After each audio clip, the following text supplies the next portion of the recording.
સમશ્લોકી એટલે કેવો ભાવાનુવાદ ટાઈપનું થયું, અનુવાદ નહીં.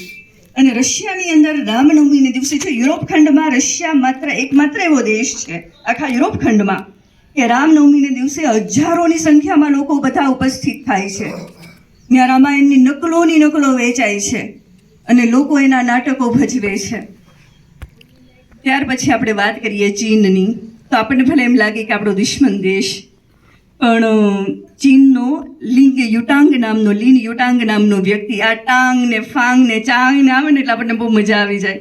પેલું ઇંગ્લિશમાં તે અમારે કેવું ખબર, આઈએનજી આવે ને તો અમને એમ થાય કે અંગ્રેજી બોલીએ છીએ. આઈ એમ ખાઈંગ, આઈ એમ પીઈંગ, આઈ એમ બોલિંગ, આઈ એમ ફરિંગ, આઈ એમ ભાષણ આપીંગ.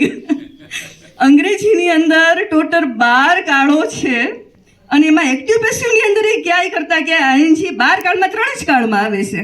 છતાં આપણને શું થાય કે આપણે આઈએનજી બોલીએ છીએ ને એટલે આપણે ઇંગ્લિશ બોલીએ છીએ. તો ચીનનો લિન યુટાંગ નામનો જે વ્યક્તિ છે એણે એમ કીધું કે મને ભારત પ્રત્યે આદર અને સત્કાર ત્યારે થયો પ્રથમ વખત કે જ્યારે હું કોલેજના સમયમાં હતો અને મેં રામાયણ અને મહાભારતના ભાષાંતર વાંચ્યા. ચીનના એ જે વ્યક્તિ છે એના કહેવાના મતે કે ગ્રીસનું જે ચિંતન છે એની અંદર સૌંદર્ય, પ્રસન્નતા અને આનંદનો મહિમા વર્ણવ્યો છે. જ્યારે આપણી ભારતીય ચિંતન છે એની અંદર સહનશીલતાનું વર્ણન છે, વીરતાનું વર્ણન છે. એટલે એ આપણી ભારતીય સંસ્કૃતિને વધારે ઉત્તમ ગણાવે છે. જુઓ, એને કોલેજ કાળની અંદર એ બધું વાંચી લીધું હતું. જો કે મેં પણ 8મા ધોરણમાં ઘણા પુસ્તકો વાંચ્યા હતા, બાકી આપણે કાંઈ કોલેજમાં એટલું બધું કરતા હોતા નથી. આપણે તો અત્યારે રામાયણ કે મતલબ બીજું કાંઈ કરવું છે તો એ ઘણા બધા વિચાર કરીએ. ઓલા રાજા અને સફરજન જેવું થાય. તમને બધાને ખ્યાલ જ હશે કે એક રાજા હતો, ઢંઢેરો પીટાવ્યો બધી જગ્યાએ કે તમારા આખા રાજ્યની અંદર જેનું પોતાનું ઘરમાં ચાલતું હોય ને એ પુરુષ, દરેક પુરુષે આવવાનું છે, એ ફરજિયાત છે. પણ જેનું પોતાનું ઘરમાં ચાલતું હોય ને એ આવે અને એ ઘોડો લઈ જાય મનગમતો, અને જેનું પોતાનું નથી ચાલતું ને સફરજન લઈ જાય. એક પછી એક બધા આવવા માંડ્યા, સફરજન લઈ અને બેસવા માંડ્યા. મારા પપ્પા આવે ને તો એ કદાચ સફરજન જ લે, બરાબર.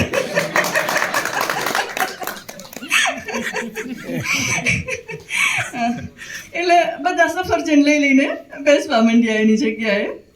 એક મરદ મુછાળો, મરદનું ફાડ્યું જેવો વ્યક્તિ આવ્યો અને એ કે સાહેબ રાજાજી મને ઘોડો આપો.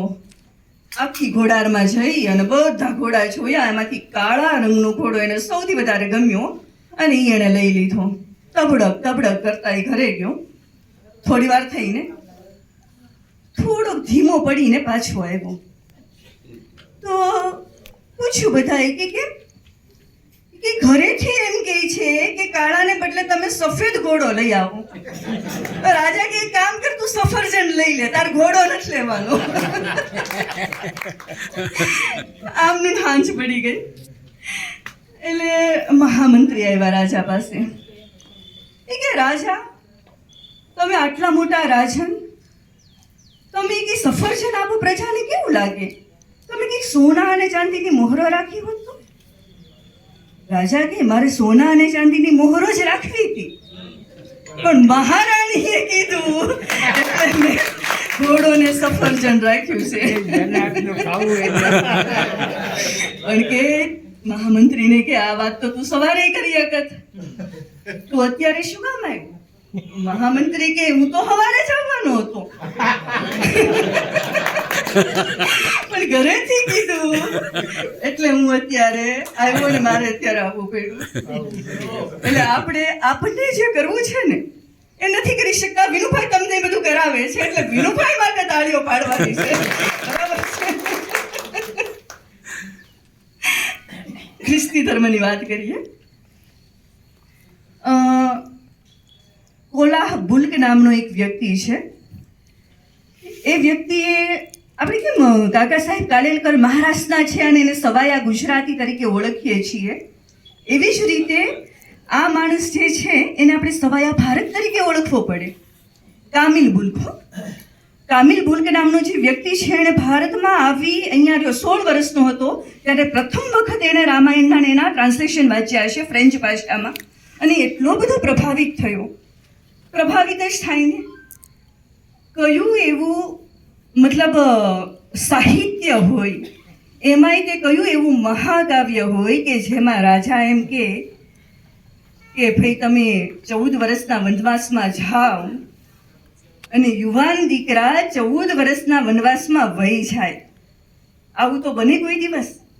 અને એ જાય તો ખરા જ, પણ જેના માટે થઈને વનમાં જવાનું કહે છે એ ફરજ તો પાછા ચાકડી રાખે છે રામ ભગવાનની. બરાબર, એ પોતે તો પાછા ગાદીએ બેસતા નથી. બધા ગળા કાપી નાખતા હતા એકબીજાના રાજા બનવા માટે. ત્યારે આપણું ભારત એવું છે કે એ એક વનમાં જાય છે તો બીજો ભાઈ છે એ ખાડો ગાળીને સૂવે છે. બરાબર છે. એટલે એ ફ્રેન્ચની અંદર એને ટ્રાન્સલેશન વાંચ્યું એટલે કામિલ બુલ્ક ખૂબ જ પ્રભાવિત થઈ ગયો. ભારતમાં આવ્યો, ભારતમાં જ રહ્યો, અહીંયા જ એણે એનો અંતિમ શ્વાસ છોડ્યા અને આપણે એને સવાયા ભારત તરીકે ઓળખીએ છીએ કામિલ બુલ્કને.